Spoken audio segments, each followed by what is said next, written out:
for each category of students were packed by the officers on the 23rd of November 2020 and distributed to all the schools in the Trincomalee zone on the 24th of November 2020.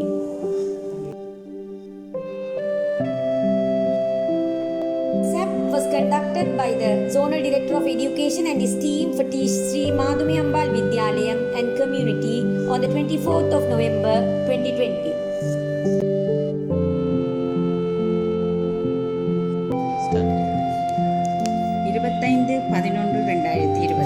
எமது வலய கல்வி அலுவலகத்தின் கேட்போர் கூடத்தில் வலய கல்வி பணிப்பாளர் திரு S. Sridharan sir தலைமையில் வருடாந்த அமுலாக்கல் திட்டம் 5 ஆண்டு அபிவிருத்தி திட்டம் தயாரித்தல் தொடர்பாக நடைபெற்ற செயலமர்வின் சில தடயங்கள் இதோ.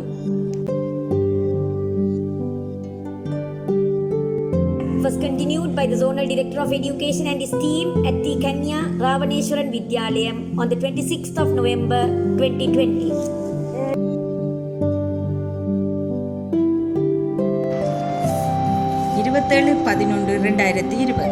கிழக்கு மாகாண கல்வி பணிப்பாளர் ஜனாப் MTA நிசாம் சார் அவர்களும் வலய கல்வி பணிப்பாளர் திரு எஸ். ஸ்ரீதரன் சார் அவர்களும் இவ்வருடம் தரம் 5 புலமை பரிசில் பரீட்சையில் அதிகூடிய புள்ளிகளை பெற்ற தி RKM ஸ்ரீ கோணேஸ்வரா இந்து கல்லூரி மாணவன் செல்வன் ஜி கார்த்திகேயனை அவரது வீட்டுக்கு நேரடியாக சென்று வாழ்த்தியதோடு பரிசில்களையும் வழங்கி கௌரவித்தார்.